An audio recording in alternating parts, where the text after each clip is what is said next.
बिस्मिल्लाहिर्रहमानिर्रहीम, अस्सलाम वालेकुम, वेलकम टू द बीनर सलीम शो। आज की जो बड़ी बहस जो पूरा दिन होती रही और अभी तक हो रही है, उसका अभी तक बहस का जो नतीजा है वो निकला कोई नहीं है। वो बहस यही है कि जो पार्लियामेंट है वो कानून साजी में आज़ाद है या फिर सुप्रीम कोर्ट की तशरीह के ताबे है। ये वो बहस है जो कि अभी आजकल के दिनों में छिड़ी हुई है। आज के दिन ये टॉप ट्रेंड पर रही, हॉटेस्ट आर्ग्यूमेंट था ये। और उसकी वजह ये है क्योंकि आपको पता है कि आज उस 8 रुकनी बेंच ने केस की समाअत की कि चीफ जस्टिस के इख्तियारात कितने और क्या होने चाहिए। जो सुप्रीम कोर्ट की जो प्रोसीजरल ऑर्डर जो था, जो तरमीम हुई है, इसलिए मैं कह रही हूँ हुई है क्योंकि वो 2 दफ़ा पार्लियामेंट से मंजूर हो गई, लेकिन उसने नाफिजुल अमल में आना था 20 अप्रैल तक। हुकूमत ने अपनी तरफ से एक स्मार्ट मूव भी खेली कि जी 20 अप्रैल तक हम किसी तरह डिलेइंग टैक्टिक्स करते हैं और 20 अप्रैल को ये ऑटोमेटिकली ये जो कानून है ये नाफिजुल अमल हो जाएगा। लेकिन इससे पहले कि कानून नाफिजुल अमल होता, 8 रुकनी बेंच बना दिया गया। अच्छा, अब इशू क्या है?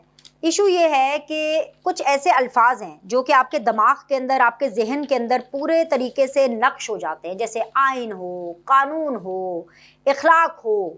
ये सिर्फ वो अल्फाज हैं जो कि अदा करने में तो बहुत अच्छे लगते हैं, ये वो अल्फाज हैं जो सुनने में भी बहुत अच्छे लगते हैं, लेकिन जब इन पर अमल करने की बात आती है ना, तो ये जो अमल दरामद होता है ना, ये सिर्फ दूसरों के लिए होता है कि भाई दूसरे इस पर अमल करें, दूसरे आइन पर अमल करें, वो दूसरे कानून पर अमल करें, वो दूसरे जो शख्स हैं वो इखलाकियात की बात करें। जो शख्स ताकत में हो, जो शख्स किसी पावरफुल पोजीशन पे हो, इदारा भी हो, ग्रुप ऑफ पीपल हो, या जो लोग जिनके पास भी ताकत हो, पावर हो, वो आइन, कानून, इखलाकियात, ये जो इस तरह की चीज़ें हैं ना, इनको कंसिडर ही नहीं करते, इनको खाते में ही नहीं लाते अपने। और इसलिए खाते में नहीं लाते हैं क्योंकि इनकी जो प्राइस है ना वो बहुत ज़्यादा अदा करनी पड़ती है। आपको याद होगा थोड़े अर्से पहले नैब का कुछ तरमीम हुआ, और उससे पहले, नैब की तरमीम से पहले, ये बहुत सुनने को मिलता था कि भाई नैब जो है वो बहुत ही बुरा इदारा है, नैब को तो ताला लगा देना चाहिए, नैब जो है वो तो जानबूझ के खुन्नस निकालता है। और नैब तो असल में बनाया भी फौजी आमिरों ने था, इसीलिए ताकि फौजियों को माइनस करके बाकी जो सियासतदान हैं उनको फिक्स किया जा सके। इतना सब कुछ सुनने को मिलता था नैब के हवाले से। नैब से हर कोई बड़ा तंग था, बहुत तंग था। मतलब यहाँ तक कि शाहिद खाकान नवासी साहब भी जब नैब में गए तो उन्होंने भी बाहर आके बोला कि बस भैया नैब को तो बंद कर देना चाहिए। अब शाहिद खाकान अब्बासी साहब की ही मैं क्यों एग्जांपल दे रही हूँ, मैं तो वैसे ऐसी अनगिनत एग्जांपल्स दे सकती हूँ, लेकिन शाहिद खाकान अब्बासी साहब की मैं सिर्फ इसलिए एग्जांपल दे रही हूँ क्योंकि वो इस अदलिया वर्सेस पार्लियामेंट वाली जंग में वो अदलिया के साइड पर है। मतलब वो ये कह रहे हैं कि अदलिया का हुक्म मानना चाहिए पार्लियामेंट को। तो इसलिए मैंने एग्जाम्पल दी कि जब नैब के हवाले से, जो नैब को भुगता कर आया था ना, उसने भी तौबा तौबा कर ली थी। फिर उसके बाद जब नैब के हवाले से तरमीम होने लगी और ये पीडीएम की हुकूमत ने की, तो हमने देखा कि जो सुप्रीम कोर्ट के जो जजेस हैं वो पीडीएम की हुकूमत पर बरस पड़े। उन्होंने तो लतारा कर दिया इस पीडीएम की हुकूमत का। मतलब 12-13 जमातें हैं, सबको इतनी सुनाई कि मतलब इन जजेस का, सुप्रीम कोर्ट की जो आला अदलिया से जिनका ताल्लुक है, ये तमाम जजेस जो हैं ये यही कहते थे कि भाई ये किस तरह की तरमीम कर दी, नैब के पर काट दिए, ये तो वो तरमीम नहीं है, ये तो डील है, ये तो सियासतदानों ने अपने लिए ही एक राह निकाली। मतलब बहुत बातें सुनने को मिली। उसके बाद क्या हुआ कि इमरान खान साहब भी पहले भी खैर वो यही बातें करते थे, पैनामा के टाइम पर भी यही करते थे कि नवाज शरीफ साहब आपका नाम पैनामा में है। हालांकि नवाज शरीफ साहब का नाम नहीं था, लेकिन वो कहते थे कि जी आप, क्योंकि आपका नाम पैनामा में है तो आप रिजाइन करें, पहले इंक्वायरी होगी, अगर आप साफ शफाफ निकल आते हैं तो वापस आ जाइएगा। क्योंकि ये कैसे हो सकता है कि आपके मातहत ही, आप वजीर आजम और आपके मातहत जो है इदारे वो इन्वेस्टिगेशन करें, तो ये तो फ्री एंड फेयर इन्वेस्टिगेशन नहीं होगी। तो इमरान खान साहब भी अक्सर ये सुनाया करते थे कि किस तरह हुकूमत या जो रियासती इदारे हैं वो ऑलरेडी हुकूमत अपने ही खिलाफ कुछ केसेस की इंक्वायरी कैसे कर सकती है, या ये आप कह लें कि ये सवाल हमेशा उठा करता है कि भाई अगर ये शख्स हुकूमत में है तो इसके खिलाफ कार्रवाई कौन करेगा, क्योंकि ये तो असरअंदाज होगा। अब यही सिचुएशन, इसी तरह का जो मामला है वो पाकिस्तान को आज तो बहुत ही ज़्यादा दरपेश आया। और वो मामला इसलिए था क्योंकि पाकिस्तान की जो पार्लियामेंट है उसने चीफ जस्टिस ऑफ पाकिस्तान के इख्तियारात कम करने का जो कानून है उसके हवाले से तरमीम की। और तरमीम एक दफ़ा नहीं बल्कि 2 दफ़ा ये पार्लियामेंट से मंजूर हुई, और नाफिजुल अमल होने से पहले ही 8 रुकनी बेंच बन करके इसके ऊपर समाअत होना शुरू हो गई। अब खबर इसमें यह है कि तारीख में पहली बार जहां तक मुझे याद पड़ता है, जहां से मैं देख रही हूँ, ये पहली दफा है कि चीफ जस्टिस ऑफ पाकिस्तान जो है वो खुद अपने इख्तियारात को लेकर के समाअत को सुन रहे हैं।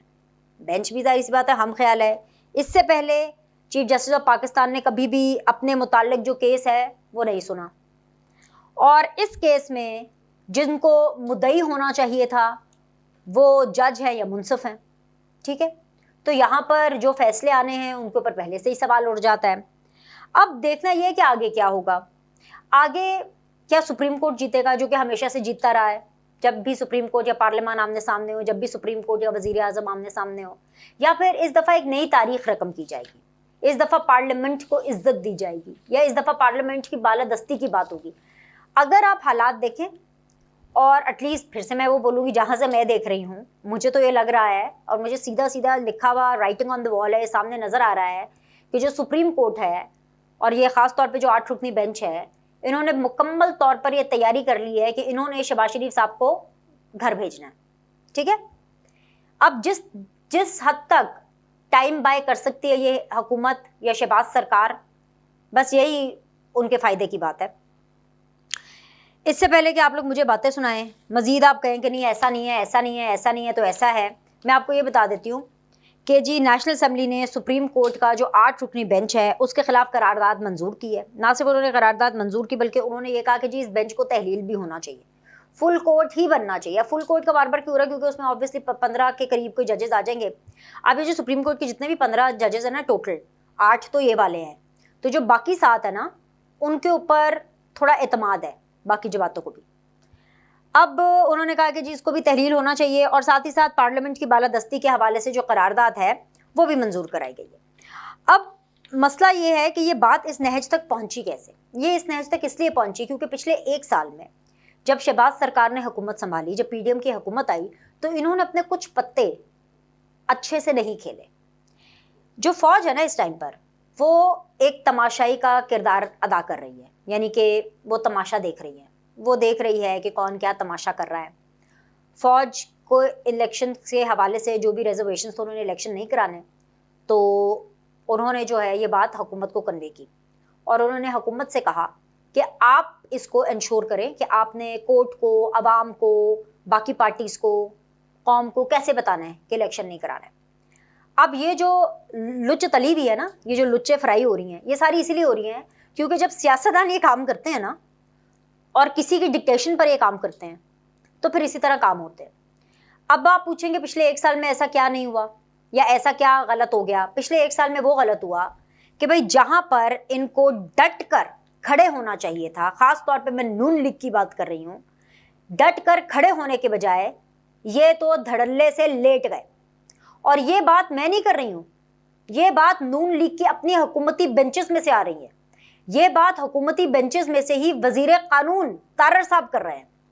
वो अब प्रेस कॉन्फ्रेंस के जरिए करते हैं कि जी हाँ जी हमसे गलती हो गई। किस बात की गलती हो गई कि जब एलिवेशन का मामला आया था सुप्रीम कोर्ट के अंदर जजेस की, तो वो जो एलिवेशन के अंदर मेरिट को साइड पर करके इन लोगों ने, पीएमएलएन ने खतरे को नहीं भांपा, पीएमएलएन ने मेरिट की धज्जियां उड़ाई, और इन्होंने एक ग्रुप ऑफ पीपल के साथ सुप्रीम कोर्ट के अंदर डील कर ली।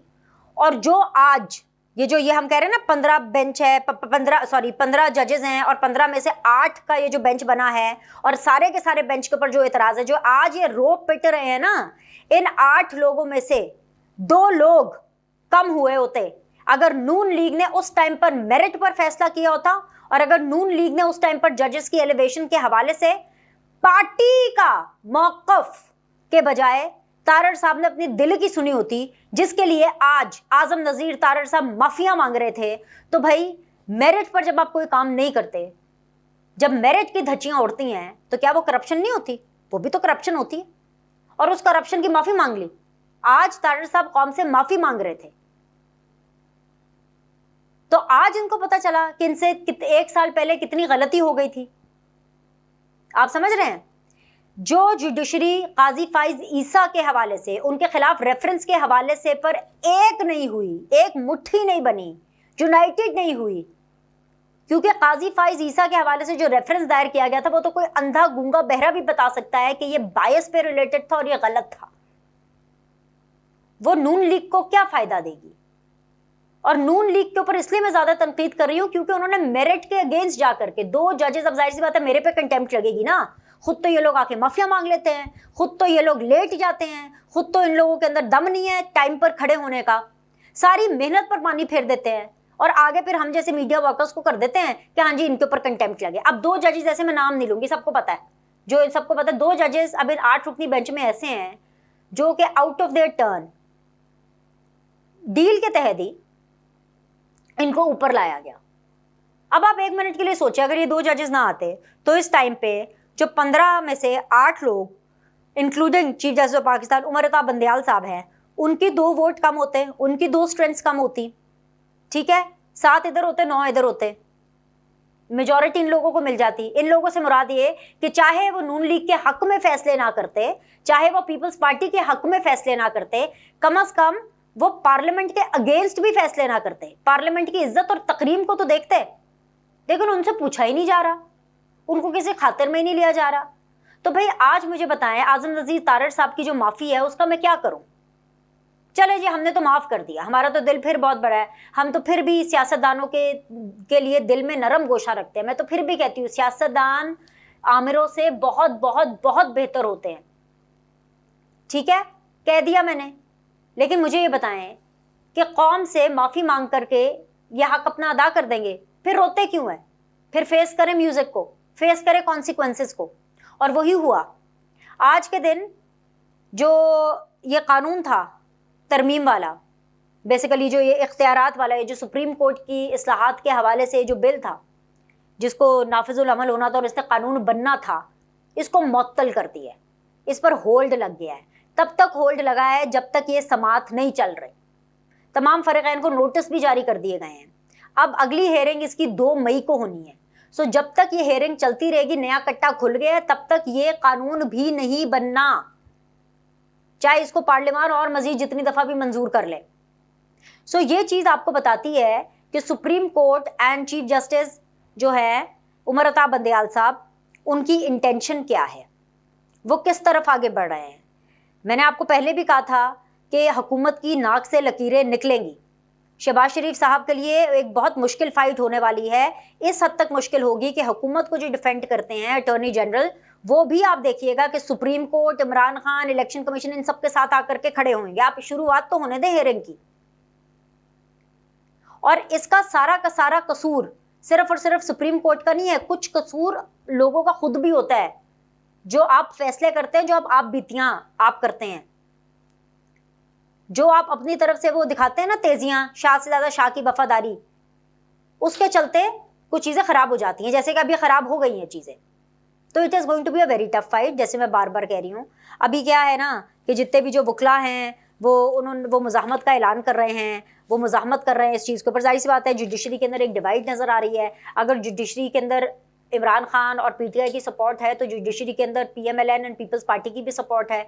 जो जमहूरी किस्म के वकील हैं, जो कि चीफ जस्टिस उमर अता बंदयाल साहब के स्कूल ऑफ थॉट से एग्री नहीं करते हैं, जाहिर सी बात है दूसरे स्कूल ऑफ थॉट से एग्री करते हैं, तो वो जाहिर सी बात है मुज़ाहमत करने के लिए तैयार हैं। दे आर नॉट हैप्पी, वो तो कह रहे हैं कि जो हो रहा है गलत हो रहा है। लेकिन जो उस तरफ के लोग हैं, जो उस तरफ के स्कूल ऑफ थॉट के लोग हैं, जो चीफ जस्टिस उमर अता बंदयाल साहब के पॉइंट ऑफ व्यू को फॉलो करते हैं, वो समझते हैं कि जी बिल्कुल ठीक हो रहा है।